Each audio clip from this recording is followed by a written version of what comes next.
10 লাখ টাকা একজনের জীবনের দাম, সেটা মুখ্যমন্ত্রী ডিসাইড করে নিলেন। বাবা মার কাছে সন্তানের দাম 10 লক্ষ টাকা।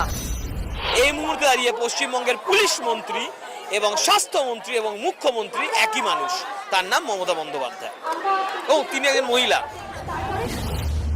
মৌমিতা দেবনাথ একজন মধ্যবিত্ত ফ্যামিলির মেয়ে। স্বপ্ন ছিল ডক্টর হয়ে মানুষের সেবা করবে, প্রাণ বাঁচাবে, কিন্তু তার আগেই তাকে নির্মমভাবে ধর্ষণ করে খুন করা হলো। মৌমিতা ছিল খুবই সাধারণ নিম্নবিত্ত পরিবারের বাবা মায়ের একমাত্র কন্যা সন্তান।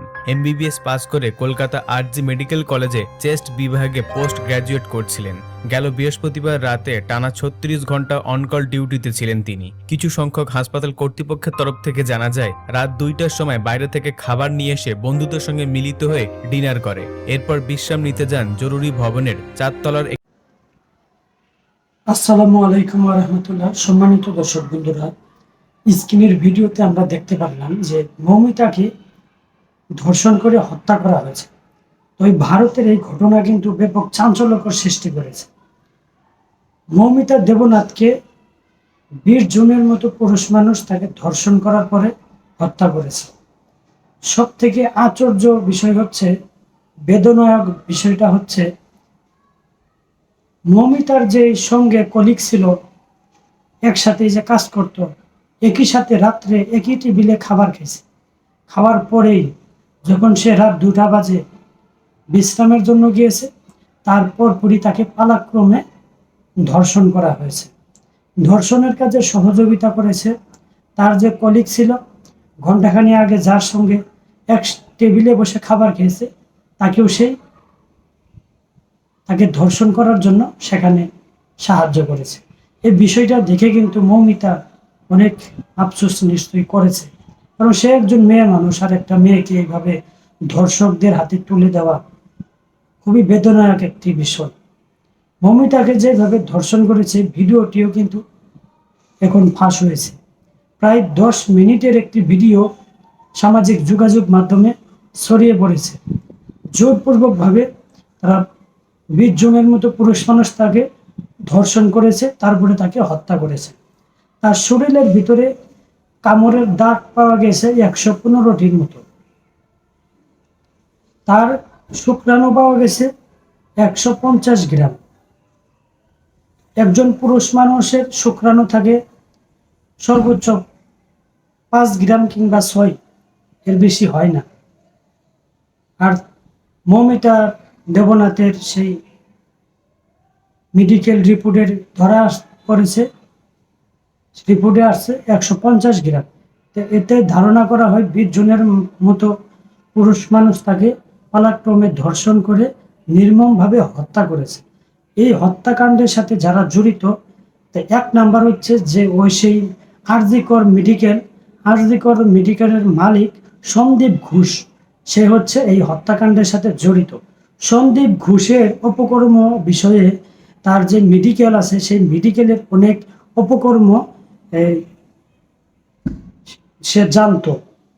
জানার পরেই সন্দীপ ঘোষ তাকে পরিকল্পিতভাবে মারার প্ল্যান করে, বিভিন্নভাবে মারার প্ল্যান করে যখন ব্যর্থ হয়েছে, তারপরে এই একটা সুযোগ হয়তো সে কাজে লাগিয়েছে। টানা 36 ঘন্টা সে ডিউটি করেছে। করার পরে সে যখন রাত্রে বিশ্রামে গেছে, তারপরে সেই নরপশুরা এসে তাকে কামড়ে খেয়েছে। এভাবে তাকে ধর্ষণ করে, কিন্তু একদমই ধর্ষণ করে যখন তাকে মেরে ফেলেছে, তারপরে তারা এই হত্যাকাণ্ডটা আত্মহত্যা হিসেবে চালিয়ে দিতে চাইছিল। তার মা বাবা যখন খোঁজ করেছে, তাদেরকে বলা হয়েছে যে আপনার মেয়ে আত্মহত্যা করেছে।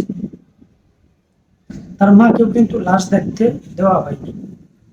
তাকে হত্যা করার পরে তারা এটা ধামাটা চাপা দিতে চাইছিল, কিন্তু এই বিষয়টা হসপিটালের যারা শিক্ষার্থী আছে তারা কিন্তু বুঝতে পারে।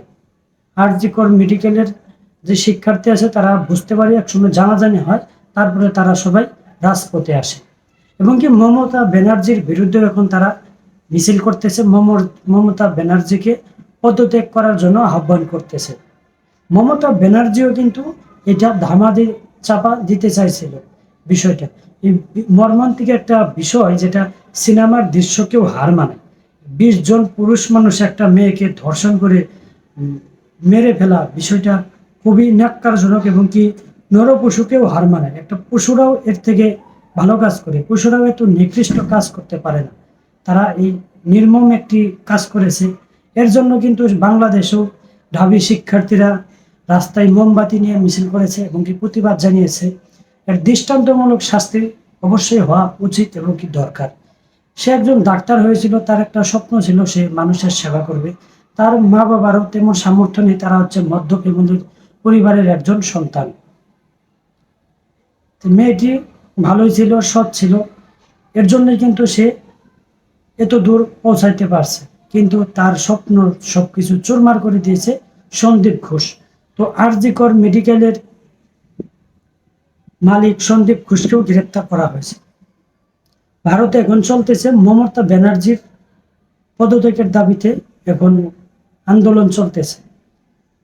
মমতা ব্যানার্জি যদি এই বিষয়টা নিয়ে একটু খোলাসাভাবে বলতো, তাদেরকে আশ্বাস দিত, তাহলে হয়তো তার বিরুদ্ধে যেত না। সন্দীপ ঘোষকে যদি এখন ফাঁসি দেওয়া হয় এবং কি এই ধর্ষণের সাথে যারা জড়িত তাদেরকে যদি কঠিন শাস্তি দেওয়া হয়, তাহলে বোঝা যাবে যে ধর্ষণ করার পরে কি শাস্তি হবে, এই বিষয়টা অনেকটাই কমে আসবে। ধর্ষণ করার পরে তাদের মৃত্যুদণ্ড দেওয়া উচিত।